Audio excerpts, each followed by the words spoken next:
Nesse vídeo eu vou responder um questionamento de um inscrito do canal sobre como reconhecer a teologia da libertação. Ele falou que tem dificuldade, então eu vou dar dicas aqui infalíveis de como se reconhecer um padre, um bispo da teologia da libertação. Vou colocar aqui na tela o comentário dele, para que vocês vejam também comigo que ele comentou, para que vocês tenham uma noção. Vocês podem fazer a leitura do comentário dele, e aqui eu já vou dar uma introdução à minha resposta a esse inscrito do canal, porque eu creio que será útil. Peço a você que acompanhe até o fim essa resposta, deixe seu like, inscreva-se no canal se ainda não é inscrito, isso é importante para você estar também ajudando o canal. Então vamos lá, vamos à resposta sem enrolação. Ele coloca duas coisas interessantes aí. Ele fala, primeiro, que já ouviu falar, né? Se o padre falar em assistência social, pronto, ele já é da teologia da libertação. E isso é negativo, não é bem assim. Outro ponto também é se ele falar em defesa dos pobres, falar muito nos pobres, os pobres. Nem sempre que o padre fala a respeito de pobres, ele é da teologia da libertação. Mas, afinal, como reconhecer um bispo, um padre da teologia da libertação? Primeiramente, para nós reconhecermos, eu vou falar o que um padre, um bispo da teologia da libertação não fala nas suas homilias. Então, eu posso resumir a homilia de um padre, de um bispo da teologia da libertação, simplesmente com a palavra enrolação. Só fica enrolando. Não fala a verdade de forma clara. Então você que conhece a verdade católica, você não vai ver um padre, um bispo da teologia da libertação defendendo a verdade da fé católica de forma clara. Isso você não vai ver de jeito nenhum. Vou dar algumas dicas sobre isso, tá? Então eu vou falar logo o que eles, padres e bispos da teologia da libertação, não falam. A primeira coisa é a verdade clara. Sempre tem uma enrolação. Então vamos lá. Como reconhecer através da homilia de um padre e de um bispo da teologia da libertação que ele é da teologia da libertação? Supomos que nas leituras ali da liturgia da missa se faça menção do inferno, por exemplo. Nós sabemos que o inferno é um assunto muito sério. O risco da perdição da alma da pessoa é seríssimo. É algo muito sério. Um padre que realmente se importa com a salvação das pessoas certamente vai dar ênfase a essa palavra, inferno. O que ele vai fazer? Eu dou como exemplo o padre José Augusto. Quem não conhece, procure. É muito conhecido no YouTube. Ele fala muito sobre o inferno, sobre o perigo da pessoa ir para lá. Agora, um padre, um bispo da teologia da libertação, vai ler esse texto que fala sobre o inferno, beleza? Na sua homilia, ele não vai dar ênfase a isso. Muitas vezes, ele substitui o inferno, um demônio, que está no texto bíblico, por coisas ruins, por injustiças sociais. Eles falam dessa forma. Falam substituindo a realidade do inferno por coisas negativas que acontecem nessa vida material, nessa vida terrena. Eles nunca levam para um lado espiritual, para o risco realmente de se perder a salvação. Portanto, um padre, um bispo da teologia da libertação, ele nunca vai dizer, cuidado, não adultere, porque esse pecado pode te levar ao tormento eterno. Ele não vai dizer isso. Ele também não vai dizer, não viva, jamais ele diz isso, jamais. Não viva na prática da homossexualidade. Porque se você viver nessa prática, você morrer nesse pecado, sem o arrependimento, você vai para o inferno. Jamais um padre, um bispo da teologia da libertação vai falar isso. Até porque eles tentam promover essas práticas pecaminosas dentro da igreja. Querem promover e até dar cargos para essas pessoas que vivem nessas práticas, dizendo que está tudo bem. A realidade é essa. Um dia desses, com muita facilidade, eu reconheci um padre da teologia da libertação. Ele leu um texto de Romanos, capítulo 8, eu aconselho a você que acompanha lê todo o capítulo da carta do apóstolo Paulo aos Romanos. Você vai ver lá que no capítulo 8, ele trata do propósito eterno de Deus e da queda do homem, trata da criação que está sujeita à corrupção, que é consequência do pecado. Então, ele lê o texto onde diz que toda a criação ela está sujeita à corrupção, e diz também um pouquinho mais à frente, se não me engano, não estou com a Bíblia aqui, o texto diz que toda a criação ela geme na expectativa da revelação dos filhos de Deus. Então, o texto traz a ideia de sofrimento da criação, do dano sofrido por causa do quê? Você vai ver lá no contexto do pecado.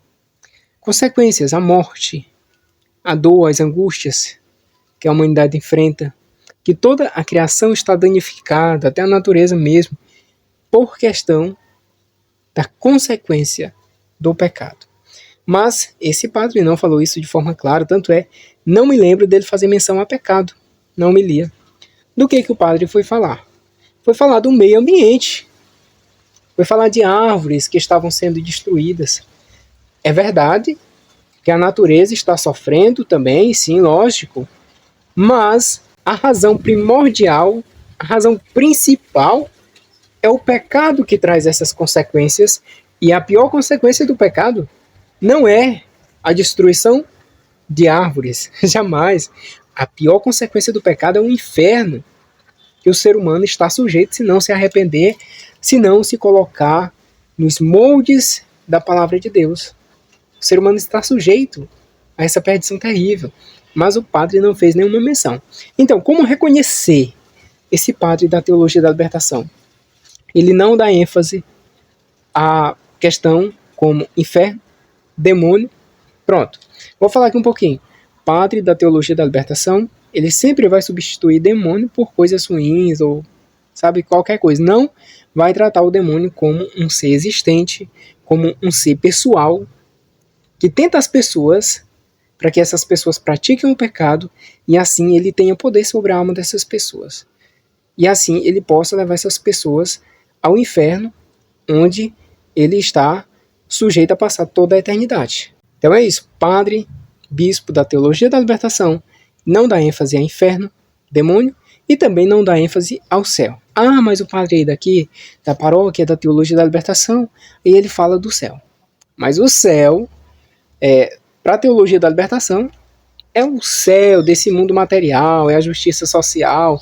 Lá no fundo é isso. Ele não vai falar, por exemplo, para você perseverar em santidade, para você praticar oração, jejum, praticar uma vida de justiça, para você ganhar o céu e viver a eternidade com Deus. Ele não trata dessa eternidade com Deus. O céu, na cabeça de quem é da teologia da libertação, é um mundo, é apenas este mundo melhorado, com mais justiça social, com educação. Então é isso. Mais uma dica, padre da teologia da libertação, ele não vai estar falando em questão como o aborto. Ele evita combater o aborto porque ele quer promover isso. Ele quer promover isso como uma ênfase de justiça social, porque eles creem que as mulheres podem ter direito ao aborto. Eles não estão de fato nem aí com a doutrina da igreja, que é a favor da vida. Eles não vão falar, por exemplo, em situação de política, para você não votar. Eles não vão enfatizar essa questão de você não votar em político que é a favor de aborto. Eles não estão se batendo com essas questões. Eles querem apenas fazer militância dentro da igreja para promover ideologias comunistas. É o comunismo dentro da igreja infiltrado. Apenas isso. Então é isso. Padre, bispo da teologia da libertação, não fala de forma a combater o pecado, de forma a alertar as pessoas sobre o inferno, de forma a tentar levar as pessoas a refletirem suas vidas de modo a ganharem o céu, de modo a irem para o céu. Então é isso, eles não falam, citei coisas que eles não falam a respeito da eternidade em si. Ah, mas o padre da teologia da libertação falou na eternidade, tal dia lá na homilia. mas eles não dão ênfase a isso. Muitas vezes, simplesmente para disfarçar, eles usam certas expressões para ficar ali camuflado. Eles falam no céu, falam na eternidade, mas sem dar ênfase, sem fazer a coisa acontecer. Ou seja, que coisa acontecer? A igreja se santificar, buscar realmente viver a eternidade com Deus. Eles não querem fazer isso acontecer, não tem essa preocupação. Porque para mim, esse pessoal da teologia da libertação são verdadeiros ateus, eu tenho falado isso. Mas afinal, do que o bispo, o padre da teologia da libertação fala nas homilias? No início aqui eu falei, né, que o rapaz até comentou, que ouviu dizer que se o bispo, o padre falar a respeito de assistência social de pobres, já é comunista, já é da teologia da libertação, né? Mas não é bem assim, eu falei que não é bem assim. Por quê? Eu preciso abrir aqui um parêntese e dizer que o verdadeiro evangelho, ele se preocupa sim com os pobres. Ele se preocupa com o assistencialismo. Mas tem uma distinção. A preocupação do verdadeiro evangelho, da verdadeira doutrina católica, acima de tudo, é a salvação da pessoa. Não é árvores, não é a alimentação de pobres, é a salvação da alma da pessoa, que a pessoa se arrependa e que vá descansar eternamente no céu. Essa é a preocupação do evangelho, a preocupação central.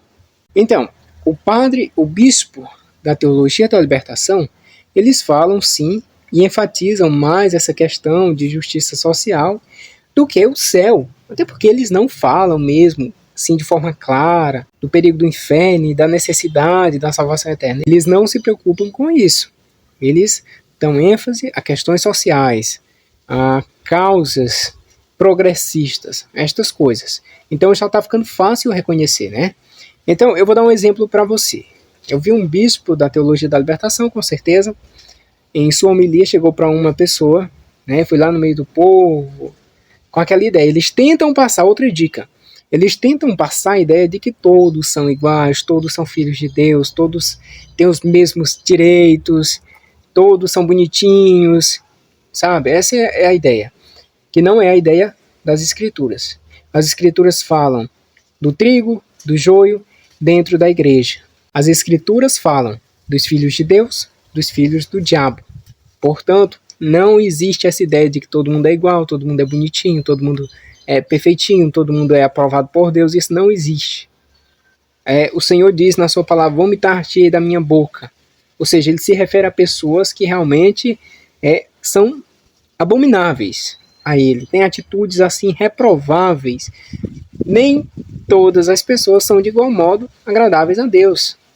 Existem níveis de pessoas que agradam a Deus. Umas agradam mais, outras menos, e outras não procuram agradar de forma alguma.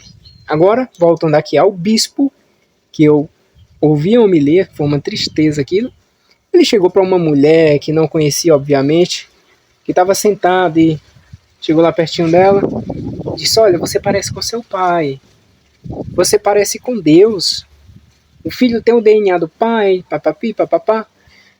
Foi lá encher o ego da mulher, sem saber como estava a vida da mulher, sem saber se ela estava buscando a santidade, uma vida sacramental, uma vida com Deus. Talvez a pessoa está lá cheia de pecados, vivendo de fornicação, de adultério.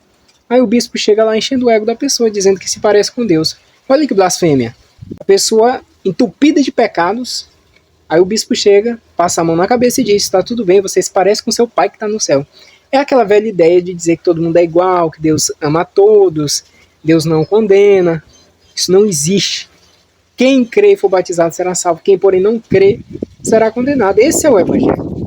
Então o bispo da teologia da libertação, para finalizar, ele não tenta levar pessoas ao arrependimento, ele não tenta levar pessoas à conversão, à contrição, a buscar mudar de vida, se transformar para entrar no céu. Ele vai chegar para a pessoa e vai dizer, tá tudo bem do jeito que você tá. Você é amado de Deus. Deus te ama como você é. Ele vai chegar para o homossexual que está na prática homossexual, prática abominável aos olhos de Deus, vai dizer, Deus te ama como você é. Mas não diz a outra parte da história. Eu concordo que Deus ama cada um de nós, como nós somos. Deus ama realmente como nós somos. Porém, Deus não ama o nosso pecado. Veja a mulher adúltera que chegou a Cristo. Cristo demonstrou amor. Cristo a acolheu, mas disse, vai e não peques mais. Para ir para o céu tem que deixar o pecado, tem que deixar aquilo que desagrada a Deus, tem que deixar a imoralidade. Então qual seria a postura correta desse bispo que chega para a pessoa lá, dizendo que ela tem o DNA de Deus, que está tudo certo, que ela parece com o papai que está no céu? Qual seria a postura correta? Olha, Deus quer que você se pareça com Ele. Para você ser um filho de Deus, você tem que receber a Cristo. E receber a Cristo é receber o seu ensinamento, a sua palavra, deixar o pecado, aquilo que Ele não aprova, e estar cada vez mais próximo de Deus, buscando os sacramentos, buscando a santidade, buscando um dia a vida eterna. Mas para isso você tem que deixar a fornicação, o adultério, você tem que deixar a língua grande, falar da vida alheia, você tem que deixar tudo aquilo que é pecado, tudo aquilo que não agrada a Deus. Aí sim, você vai se parecer com o Pai que está no céu. Você vai ter o amor no coração, você vai ver uma vida de amor com o seu próximo. Aí sim, você vai se parecer com Deus. E você pode habitar com Ele. Deus vai te aprovar. Mas se você permanecer no pecado, a condenação é certa. Um dia você irá prestar contas a Deus e você, infelizmente, não poderá estar com Ele no céu e vai para o inferno. Essa é a verdade católica. O bispo deveria falar isso. Mas não fala, chega lá para a pessoa e diz, tá bonitinho, você parece com o papai que está no céu. Amigo, eu espero ter ajudado você a compreender um pouco mais da maldita teologia da libertação, que tem impedido a conversão de muitas almas, de muitas vidas a Cristo, com a desculpa de ajudar um pobre. Porque a doutrina oficial católica, ela não impede que você ajude o pobre. A Igreja Católica, ela é caridosa.